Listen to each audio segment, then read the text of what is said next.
Okay, well, welcome back for this next workshop this morning. It's good to see a number of familiar faces from last time we were all here together.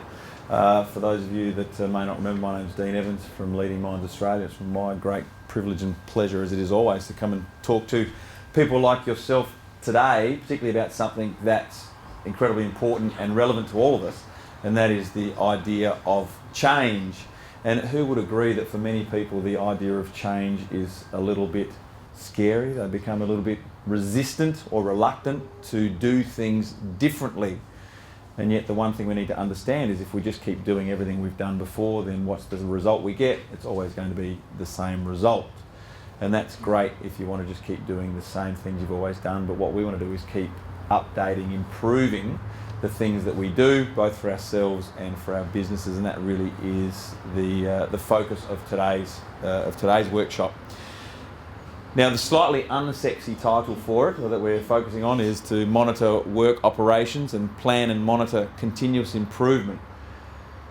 But because we want to make it a little bit brighter and a little bit deeper than that, then we're really going to focus on three key areas today. And if you've had a chance to look at your handouts, you'll probably know what they are. But I want you to think of these three areas as a bit of a bullseye.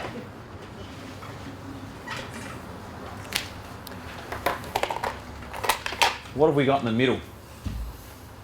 What's the one thing we need to be very clear on with our operations? Or you might think of it as the start point.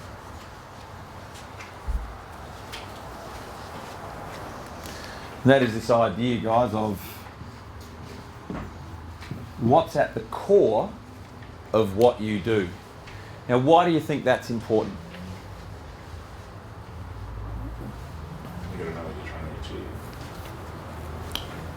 Number one, that's a really good place to start. What is it that you're trying to achieve?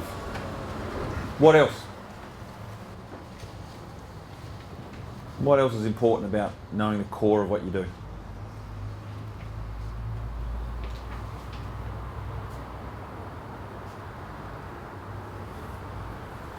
I know it's early, but that's all right. Try have another shot of the energy drink or the coffee and then speak up. Why is it important to have a clear understanding of what's the core of what we do?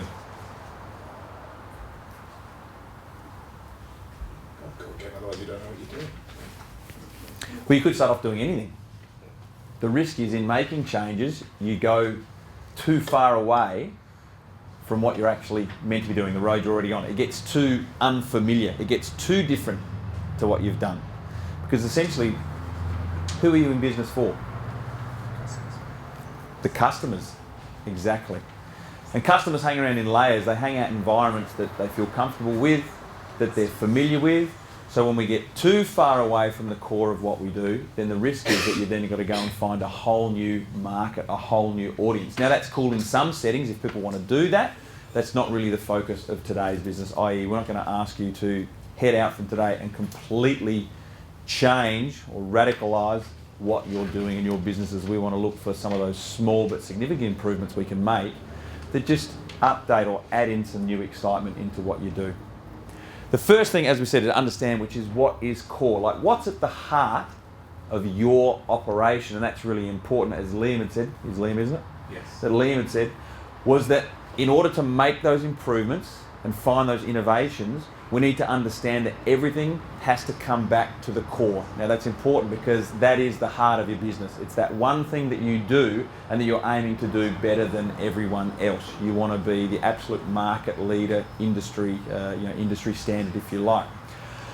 So you would know from last time that this isn't a situation where I stand up here and talk for 3 hours. It's actually a workshop, which means we do some work. And the first part of that is that I'm going to break you into small groups. Now, conveniently, I'd arranged for this last fella just to turn up at the perfect time to give us 4 and 4. So there's the power of planning already, mate. I'm going to get you to come and sit over here for me.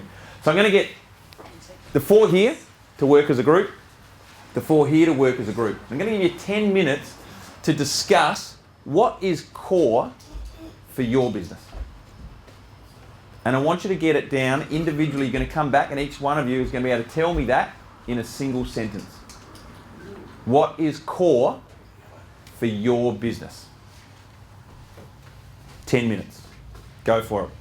You can work outside, in the room, whatever you want, wherever you want to go, but I want to know that answer. What is core for your business?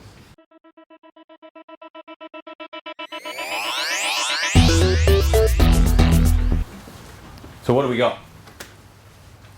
Who's going to start? What did you come up with? Well, the obvious one we got was customer satisfaction. You said to go deeper. So I work in a function centre where it's sort of the customers are happy when they don't actually see the staff. So like staff training so well that everything flows seamlessly without them sort of knowing that they're there. And so that helps with retention rate of bringing that customer back for more functions and more dinners and that sort of stuff as well. And I think it's a really important point. You made the point as well in there that if 10 people come in and if 10 people enjoy it, they'll go and tell 10 more. Yeah. If 10 people come and don't enjoy it, they'll tell 100 more. Yeah. The stat is that one happy customer will tell 4 people about their experience. One unhappy customer will tell 12 people about their negative experience. And when you put that in the context, as you mentioned, Adam, of social media, well, that could become thousands very, very fast. And while that's only one person's perception of what's happened, the fact is that they have the power to influence a great number. And put that in the context of it costs 4 to 6 times more to get a new client than it does to keep an existing client or customer, then absolutely you want people to go out, at the very least, satisfied with what's happened to them. What else? Or who else had customer satisfaction as part of one of their focus? You guys did, yeah? Ours is Yeah, in the same vein as that, but sort of opposite of the function, to make the individual feel special and know the product really well, so that like just go above and beyond a little bit, and so they can actually feel that on a personal level the staff have like cooperated with them really well. Sort of build up rapport with the customer. Yeah. Rapport is really, really important. No surprise that the alarm bells were ringing just out of the room, because aiming for customer satisfaction is kind of what everyone else is doing. So it's a noble place to start, and it's something we should strive for. We need to keep in mind that everyone else would sit in the room and their first response would be customer satisfaction. We want customers to be satisfied. So one of the things that we want to really work into is understanding, well, if customer satisfaction really is a baseline, what's actually driving that below? The comment of, go deeper. And what are we looking for to get out of customer satisfaction? Now that brings up a really important principle. We need to think about external and internal motivators. Now customer satisfaction is really saying you want to satisfy the customer, which is really, in its sense, us saying, well, we'll do what we think is going to satisfy you. Is that what the customer's thinking when they come to see you? Where's their motivation? It's for them. It's what's in it for them. So we get to the first part of our bonus. Wasn't even thinking about bringing this in today, but I think it's a really good time to start. What is it that you want? If you want satisfied customers, what is it that you're trying to achieve from delivering a level of customer satisfaction? Return customers. Return, exactly. So do we want them to return once, or do we want them to return more than once? More than once. So how might we describe that? What do we want them to show? Or what do we want them to be? Loyalty. Pardon? Loyal customers. Did you say that as well? Yeah, loyalty. Exactly. That's the thing that you want. Loyalty. Think of all those little, buy 4, get your 5th one free loyalty cards that have sprung up through a range of operations over the last few years. That is the concept, isn't it? That's the idea. We want you coming back to us more than you go to anyone else. So we want to reward you for your loyalty. That's exactly what we want to do. What builds loyalty? Quality product. Quality product, yeah. I probably didn't answer the question quite so well. What are the drivers? If we talk about people coming back more than once, Trust. That's over a period of, it's all about trust, you're spot on. So people are coming back over a period of what? Which is, in its true sense, we would call that, the term being time? Time? Yep. So if people come back to you over a period of time, they are demonstrating a level of what to your business? Well, you guys turned up here this morning and others didn't. So you might say you are more than what compared to others? Committed. So loyalty is simply the product of commitment times time. Yes? Anyone here got a partner? Gee, you good boys didn't shoot your hands up all that fast. I was like, I got a partner. I got a partner. Clearly your partners aren't in the room. They didn't see that. So your partner knows that you are committed or that you are loyal to them by demonstrating your commitment to do things with them or be with them over a period of time. That's how we demonstrate commitment. A few wry laughs. We won't question those. What produces commitment?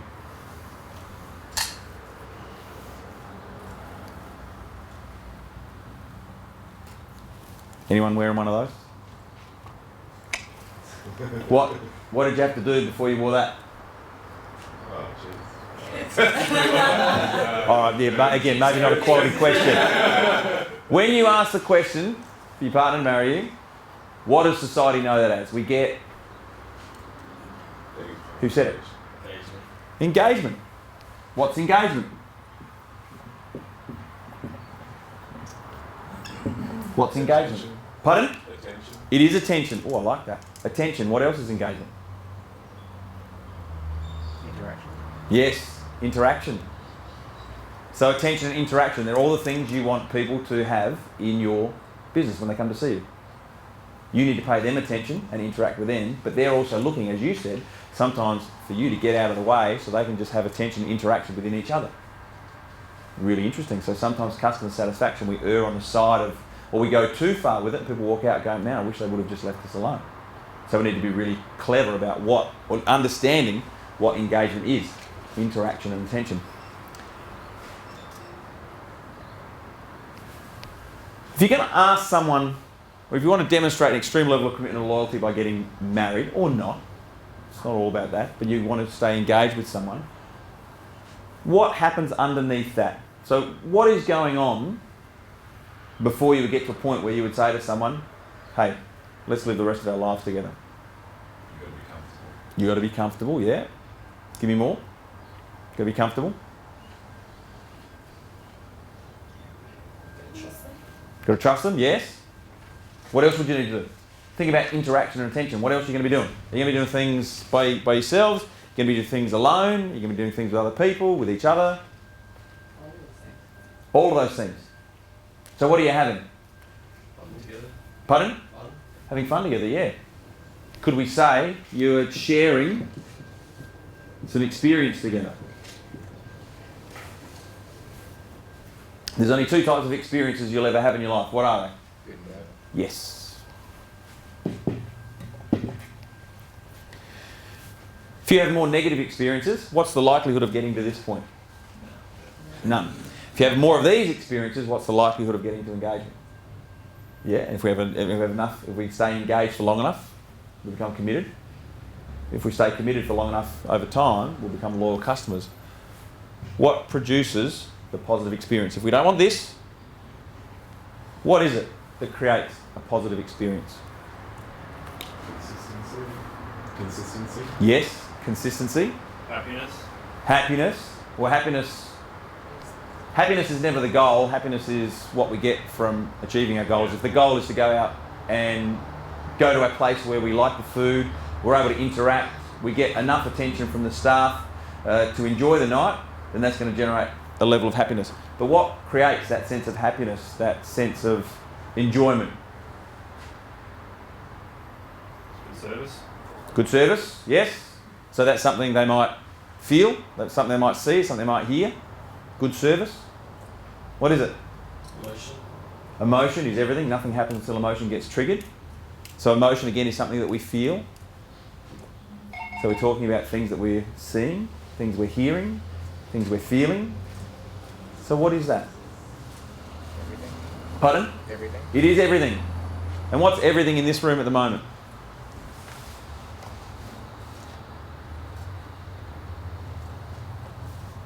I'm going to write the first two letters. You guys give me the answer. Atmosphere. Oh, I'm only giving you one letter now because now you're on the right track. The atmosphere. And what is the atmosphere part of? Environment. Thank you.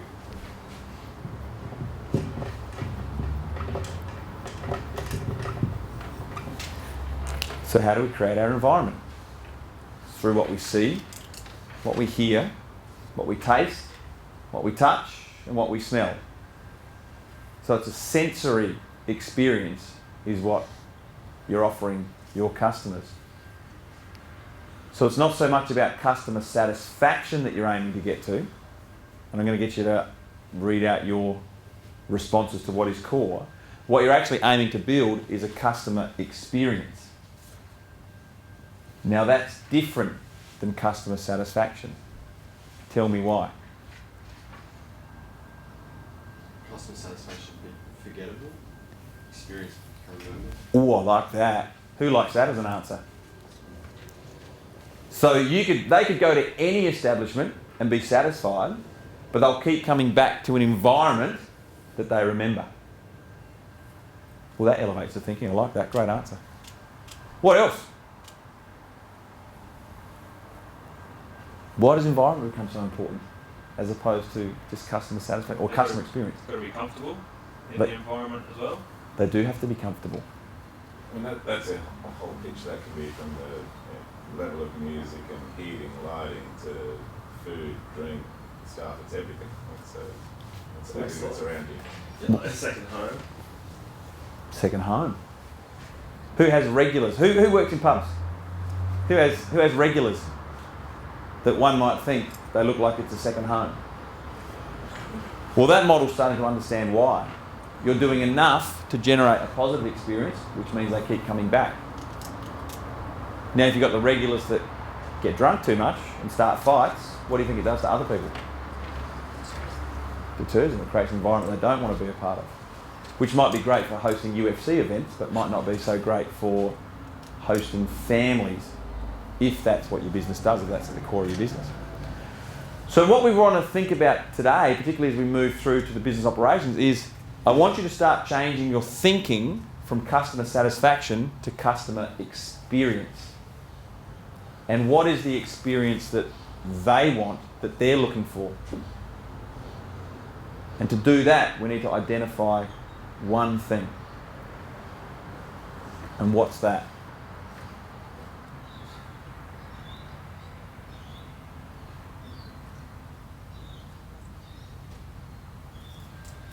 What people want. What people want? What all people want? What our target market wants. Who's our ideal customer?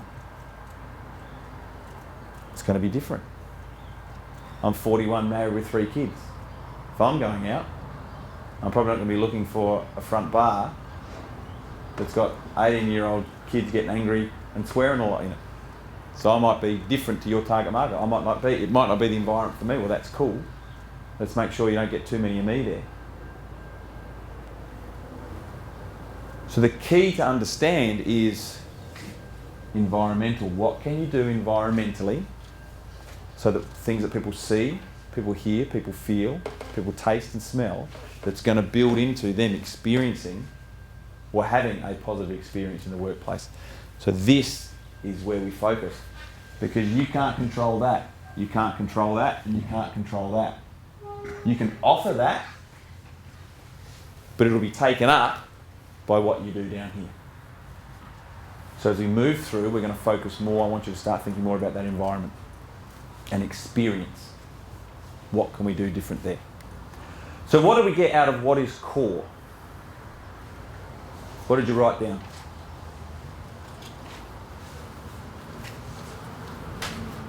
We had customer satisfaction, return clientele, the whole overall experience, staff knowledge and training, facilities of the venue, and the rapport with the clients. So that might be with either the staff that are working or the sales manager that's brought the actual function in.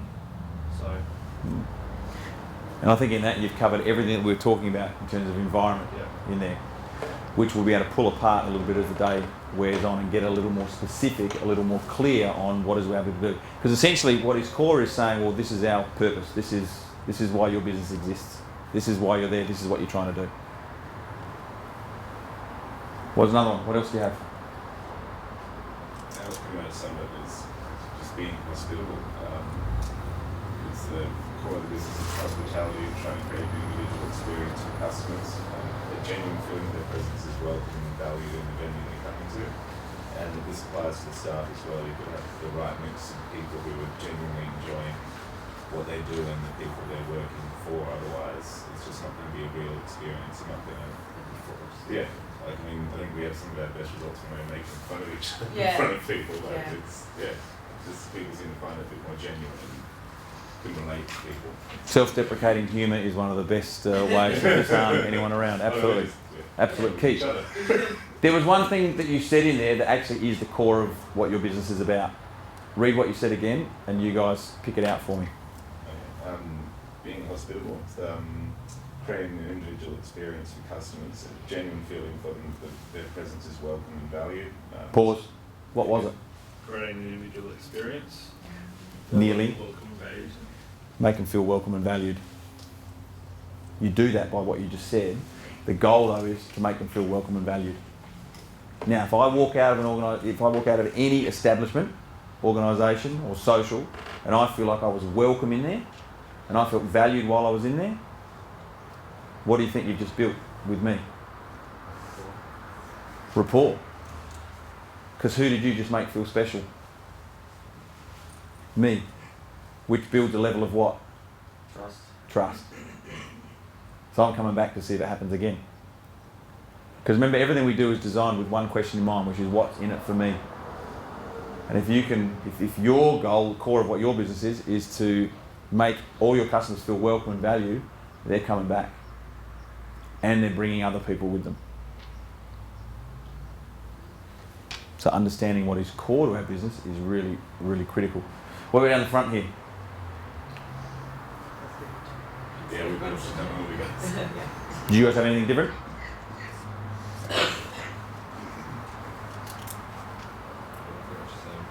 Pretty much. Read it, and I'll see if it's word for word the same. Just giving over and above customer service and making sure that they're with clean, quality venue and clean, quality food as well. Can you simplify that?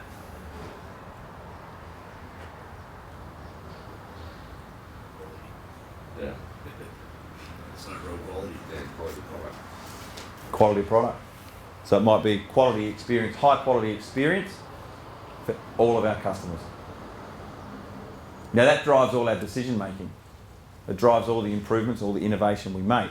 And it's a nice link in to say, well, if we know what's core, welcoming, valuable, welcoming environment, make everyone feel valuable, deliver high quality venues and high quality food for everyone, for all our clientele, that drives everything you do, which builds us to the next one, which is improvements. So if we know what's core, and we understand that if nothing changes,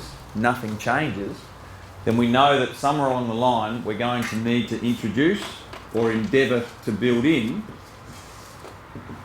some improvements to what we're doing. Would that be a fair thing to say?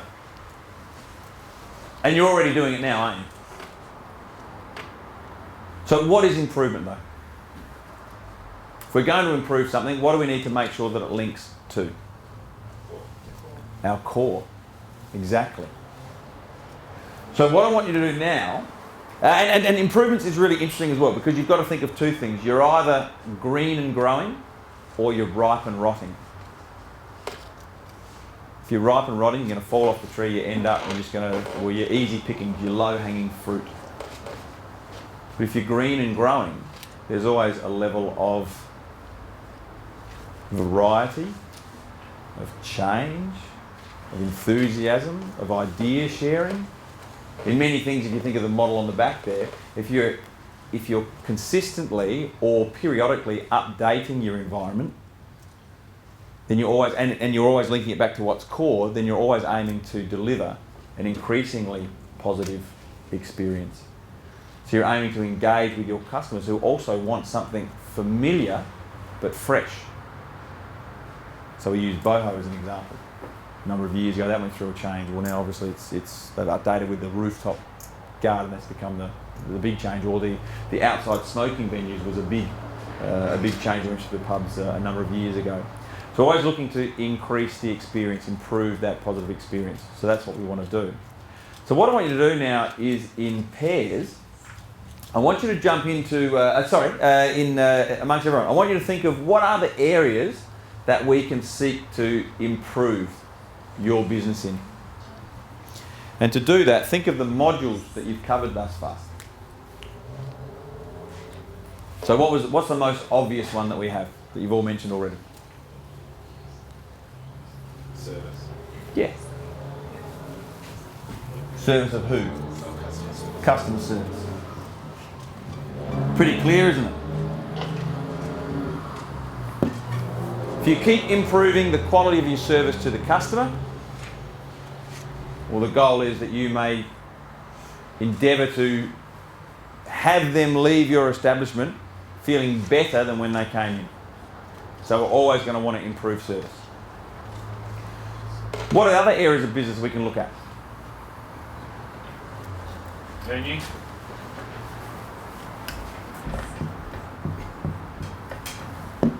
So what would that be? I'll get to that one. Was that product? Was it product? So meaning what specifically? Food and beverages.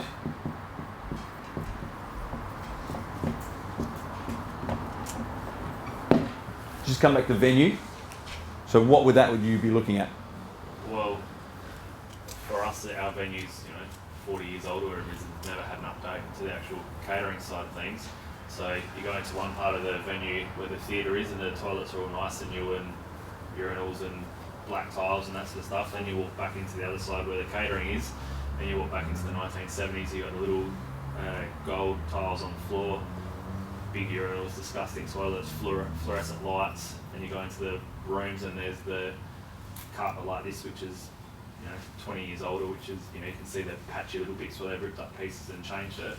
So just that the whole overall experience of when the room's actually done up nicely, it looks good, but when you're actually taking clients through and the room's bare, it's just you have to have a really big picture in your head of what you can actually make the room look like. Yeah.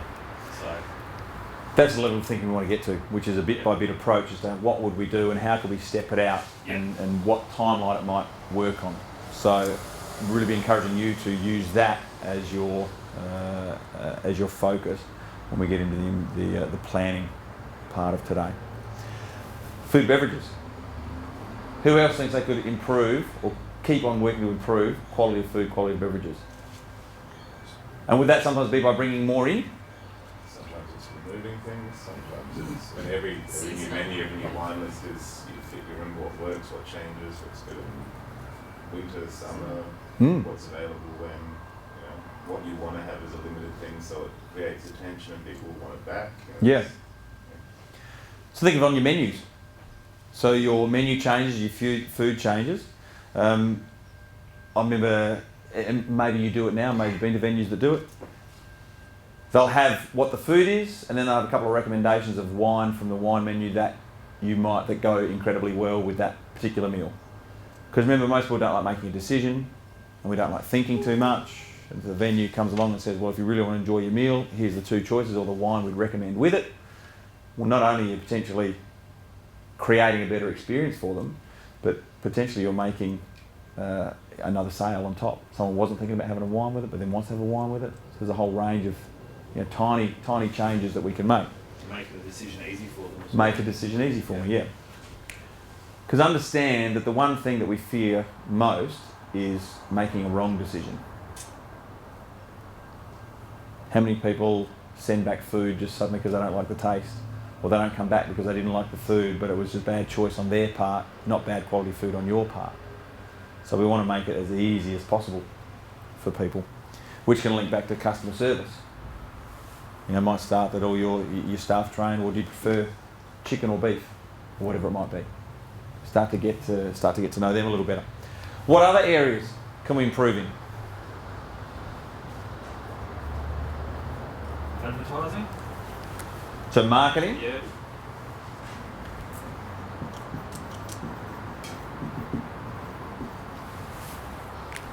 So social media is a pretty big one, I would have thought.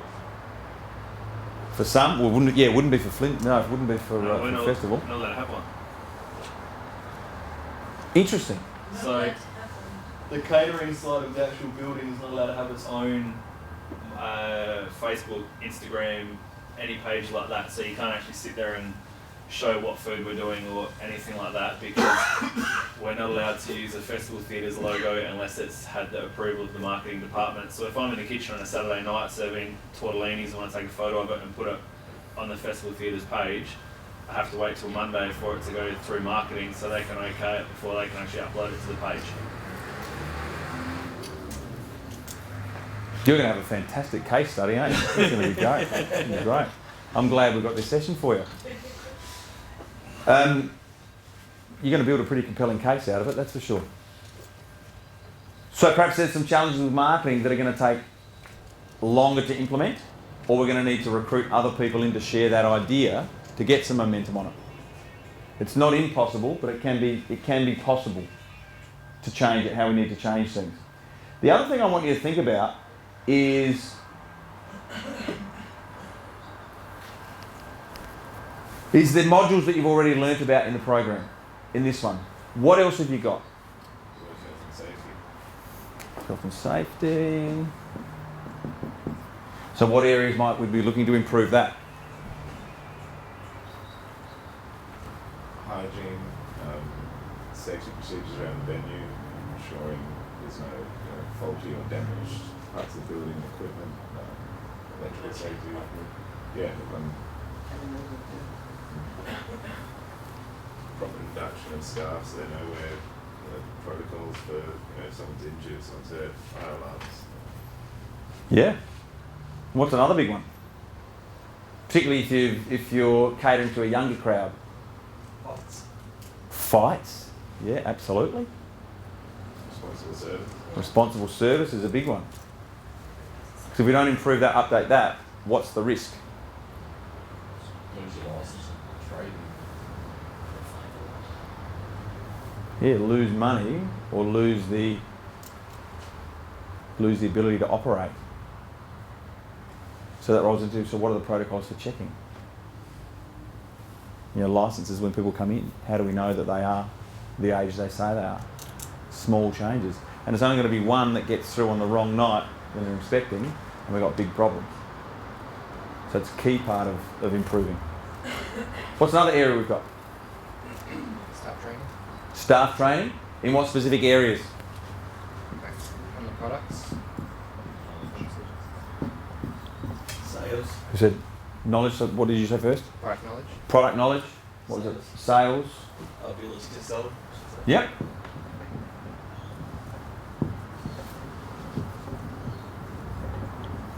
Yeah, nothing worse than me sitting there and saying, so where did this wine come from? I don't know.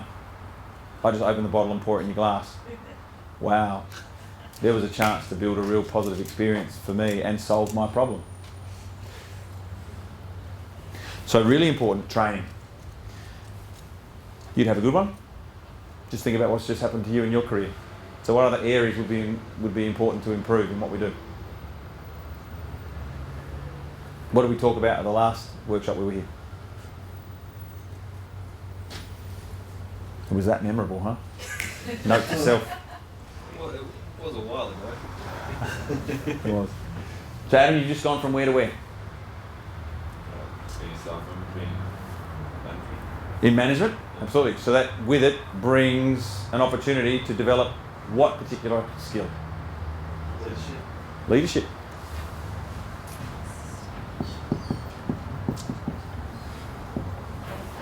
So, how do we engage and empower our staff to improve their service, to ensure that the right policies and procedures are being followed, to gain new ideas?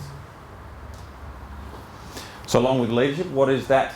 If you are a leader, then what do you have a responsibility to do for your staff, your team? Again, one of the other principles we talked about last time. Train and empower them. Mm-hmm. Responsibility for what they're doing. Yeah. And we do that through using what? Who said it? Mentoring, yes. So leadership and mentoring. We've got all these areas that we can look to improve how we do that particular thing. So we're at customer service. Got venue, which is very much what? If you think of the model behind, is environment. Improve the environment.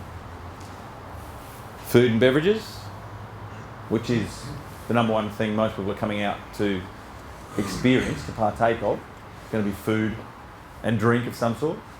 Marketing, so how do you get more people to come in to experience of that?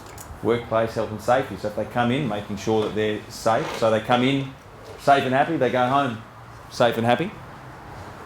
Training, to ensure that that whole process is as seamless as possible, and we're at least attentive, or attentive enough to them and interact enough with them, but not so much that they feel like they can't get a word in or that they're hounded all night.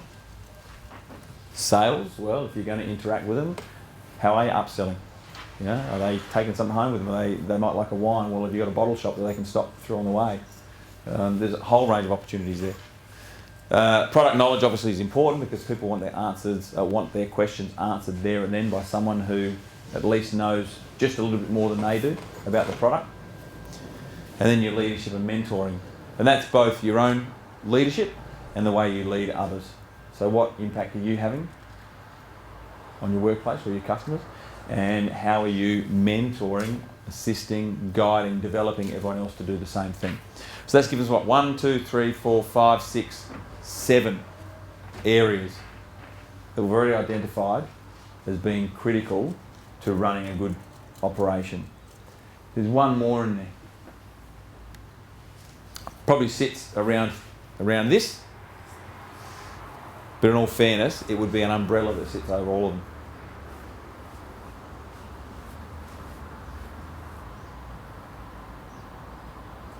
Can people come into work wearing whatever they want? Can they turn up whenever they want? Can they serve whoever they want, whatever they want, whenever they want? Rules and regulations, which is another fancy way of saying what? Code of conduct. Procedures. Yep, and the other word that goes with that? Policy. Policy and procedures.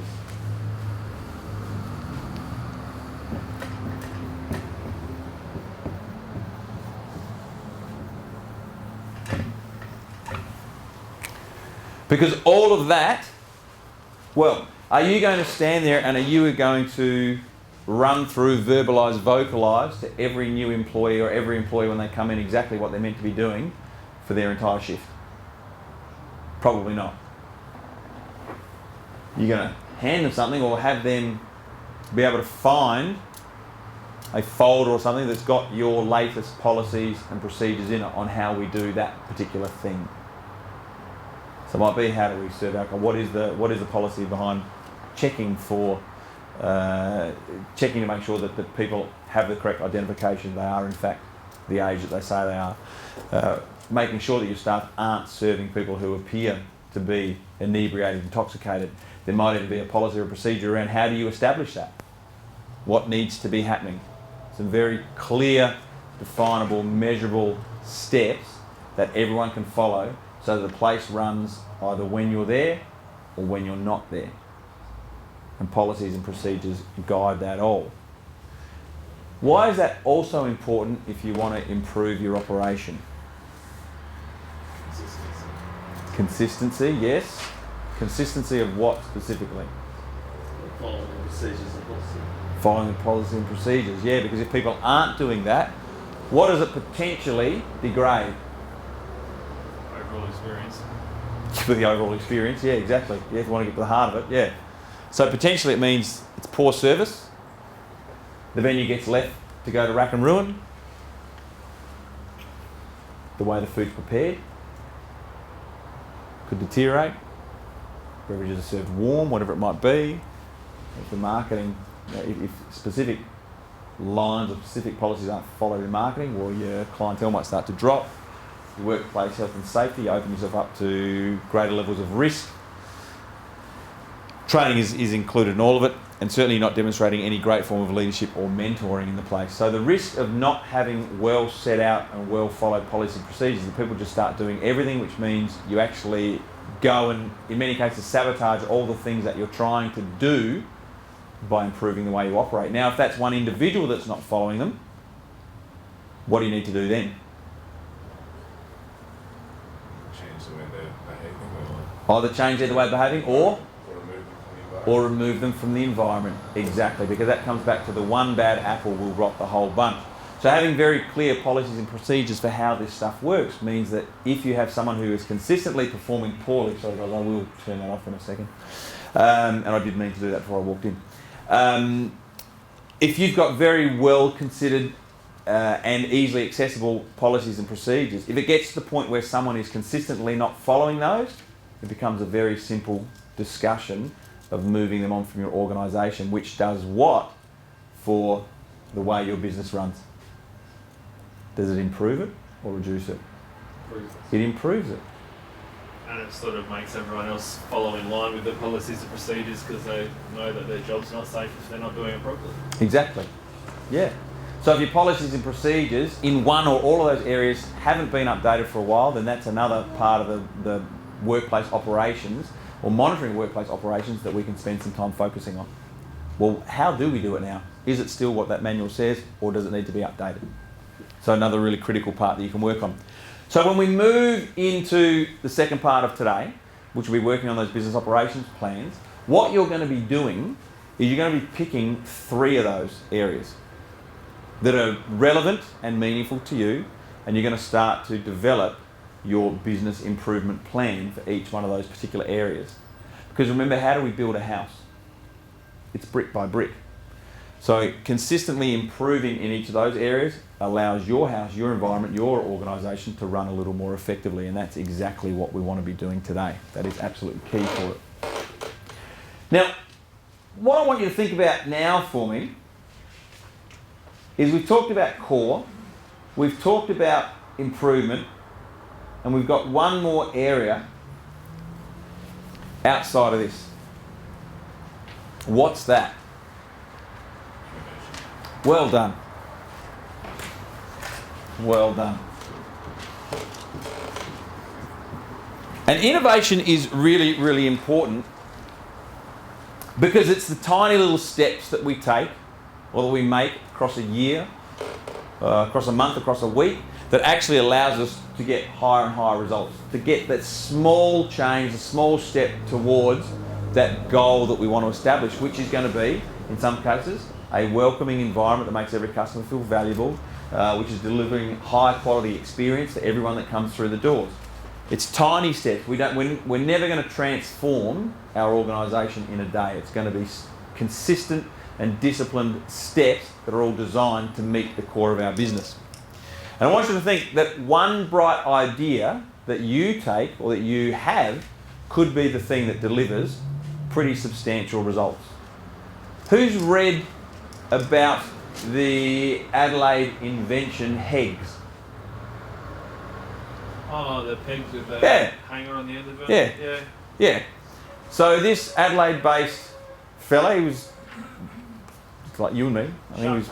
Yeah, went and, I don't think he won it, but he got in the top 10, didn't he? No, got nothing on Shark Tank. No. So he had this one idea, and the idea came from him, well, I think number one, if you want to talk about engagement experience, he was out hanging out the washing. Now, if you're a man and you're hanging out the washing, there's a really good step to take to improve that level of engagement in your relationship. But he was hanging out his wife's dress, and it had the 2 straps on it. And it was on a sunny day, and he thought to himself, well, if I'm just using the standard pegs I've got, how am I going to stop this getting a peg mark, a sun mark, or a wrinkle mark over the dress? And he thought, man, it'd be so much easier if pegs just had a hook on either side that you could just hook the strap straight on. So he went and designed it himself.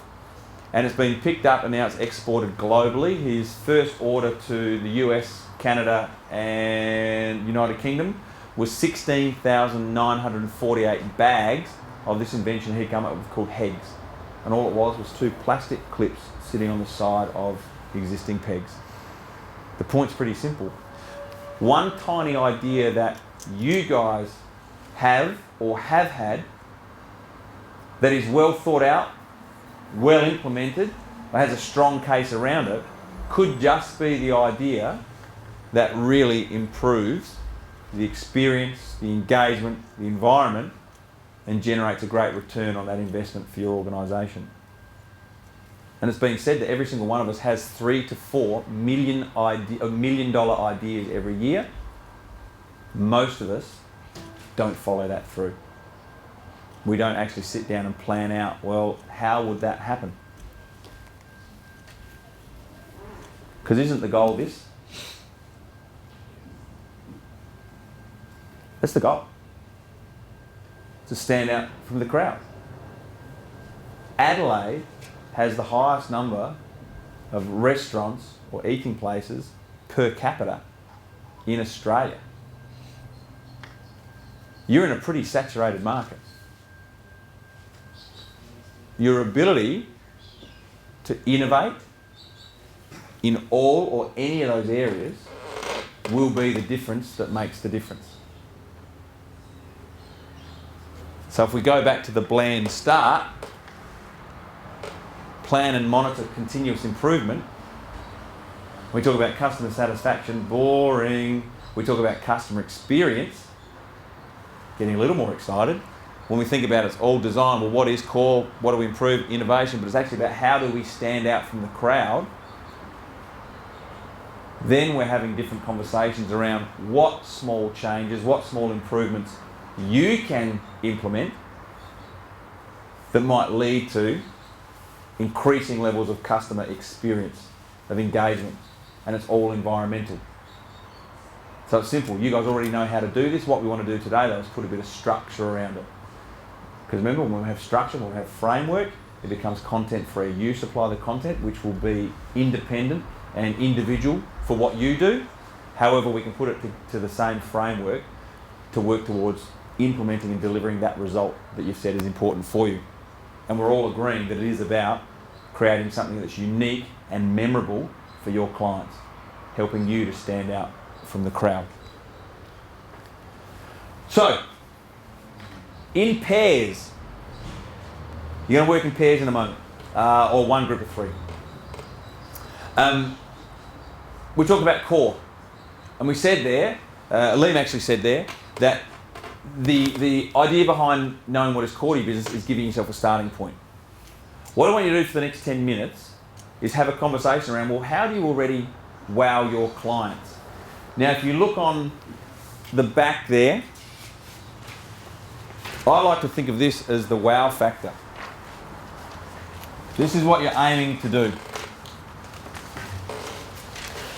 You want your clients to walk out of your venue and go, wow, that was a great night out. We really enjoyed that. Coming back here again, definitely. Obviously, there's an opportunity, if you don't have already, to encourage them to come back. Through their emails. I mean, hopefully you've got databases or you're capturing people's emails and you're doing all that sort of stuff. That is marketing 101. But essentially we want to wow our clients. If you guys read or tell me off of there, so how do we apply the wow factor? Why? Why? Yeah, and why do we always start with why? That's where we want to go. Well, why is the core? Why is the core reason? It's the reason for existing. It's that 4-year-old curious kid. Why? Why are you doing that? Why are you doing that? Why are you doing that? Why do we do this? They're really good at being so curious, so wondrous about why is that thing the way it is. Like, what's the core? They can get you down to the absolute tiny detail of exactly what you're doing. Next, what else we got? So we want to know why. We want to know why we're doing it.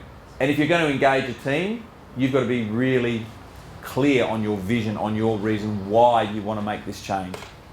What is the result? What is the improvement? Who's going to benefit out of it? What else we got in WOW? What? So how do we apply that? Find out what needs to change. Yeah, what needs to change? Yeah, what are we doing currently? What needs to change? What's not working. What's not working? Might even be what is working. Perhaps we find out what is working, we do more of what is working, do more of what we're already doing that's getting a good result, and stop trying to innovate in the areas that aren't working. Then what do we move on to? How? How? Which is simply the steps. Now for you, your how is going to take some time. For others, it might be a change you can walk out of this room having come up with your plan and implement tomorrow. You may have that authority, you may have that opportunity. It won't be the same for everyone. But the how allows us to factor in timelines and actual steps that need to be taken. Otherwise, it's just wishful thinking. Well, it'd be nice, someday maybe. Whereas the how is actually, well, how are we going to get it done?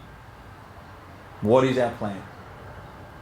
So if you need to recruit other people to finance it, to agree, to authorise it, you can actually present a well thought out strategy of how you would go from where you currently are to where you want to get to, and demonstrate some benefits of taking that journey. So you do build in emotion. What's next? Who? Again, goes back to some of you are going to need other people to get this done. If you're managing a team and you're going to talk about improving customer service, venue or quality of food and beverages, well, unless you're cooking it all, if you're a one-person show, you're going to need to influence other people in order to get that done, to make that change, or to generate new ideas. As Adam and I was saying beforehand, if you've progressed through the ranks from working on the floor to some level of management role, you probably have a pretty good idea now of areas that could change.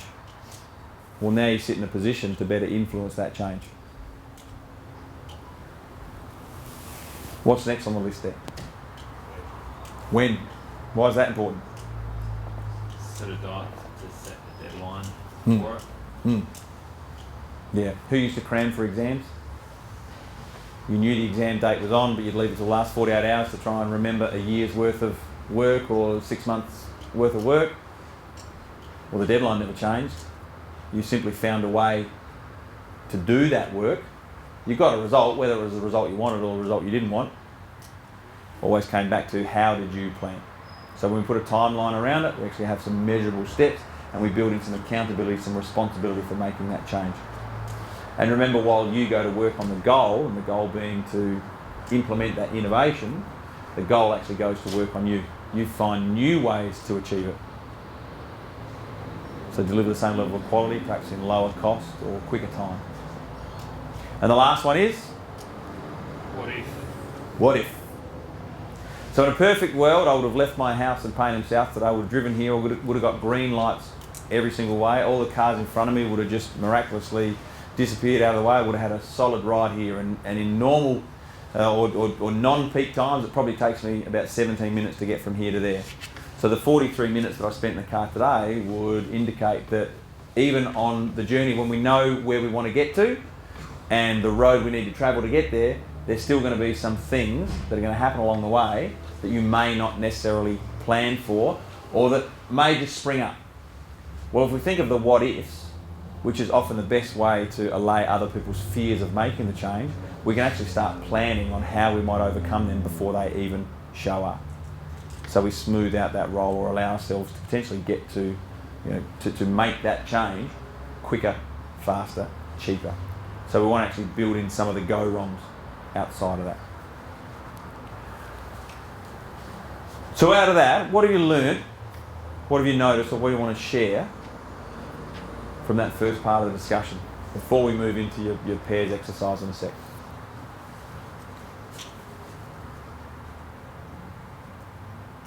We're looking at it's big picture, but all the little individual elements that you need to reach that.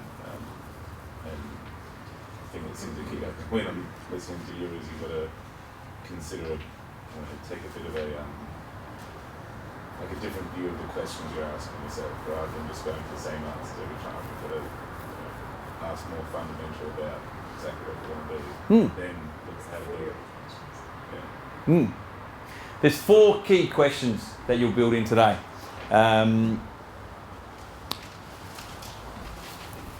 Think about if you wanted to, if we just hired a minibus and all of us were about to go on a little trip. We wanted to make a change, we wanted to do something different. we want to get to a particular point, and we've got a reasonable idea in our mind of where that point is. Let's say it's position B, we're position A, we want to get from here to here. Well, that's all good if we know the pathway. But what if we want to aim to get somewhere that we don't, or that we haven't been before? And that really is the point of improvement innovation, isn't it? Is to get your businesses somewhere that you haven't been before. Because if you were there, you would have made the changes already. So clearly something hasn't changed, we want to make the change. But there's a set of 4 questions that we need to ask ourselves to ensure that if we're going from here to here, that we're going to end up with a positive result. And the positive result, as you guys have already said, is that we're going to be comfortable there. We're going to experience a greater level of happiness. We'll feel safe. We'll be secure. But it's going to be a better place. So we need to check, in many cases, we need to check the ecology of our decision, of our action. So the 4 questions are, what will happen when we get there? In this case, you'd be hoping for higher levels of clientele, higher return, perhaps higher booking rates, greater attention, return, repeat. You might monitor, in some cases you might monitor social media commentary. You know, how many likes, how many shares are you getting? All those things to do. So what will happen when we get there? The second question is, what won't happen when you get there? Now that's where most people stop. Most of us go, it's black or white, it's this or that, it's right or wrong, it's good or bad. We sort of divide our thinking into it's this or it's this. You know, and we're conditioned that way from school. Either the answer's right or the answer's wrong. There's not too much in between. All right? So we've got 1. What will happen when we get there? What won't happen when we get there? To improve the quality of your thinking, to increase the level of questions you ask yourself, you move to the next 2. What did I say? What will happen when we get? What won't happen? What will happen if we don't get there?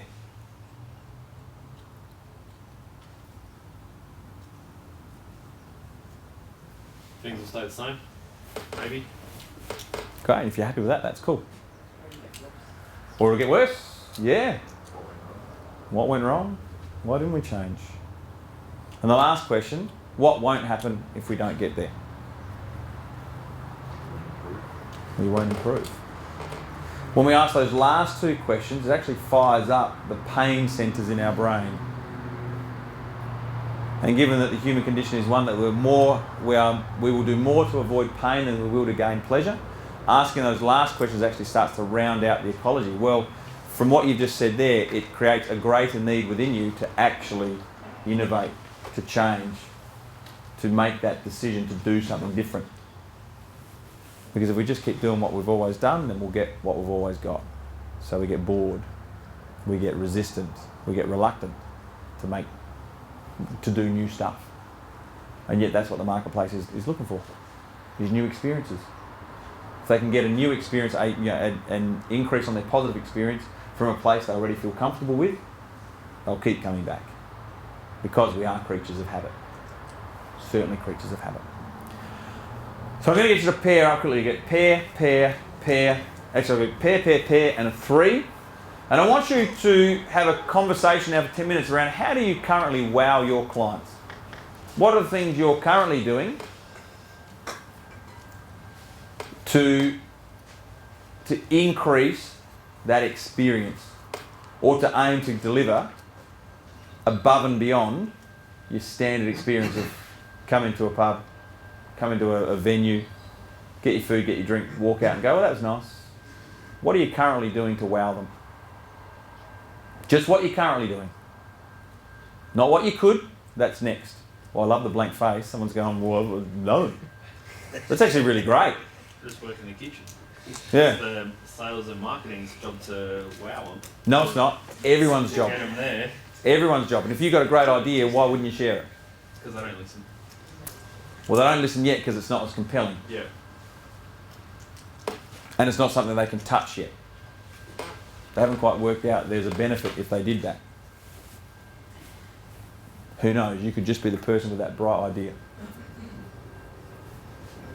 So, 10-minute conversation. Pair 3. How do you currently wow your clients? Challenge the questions. Ask the better questions, get the better result.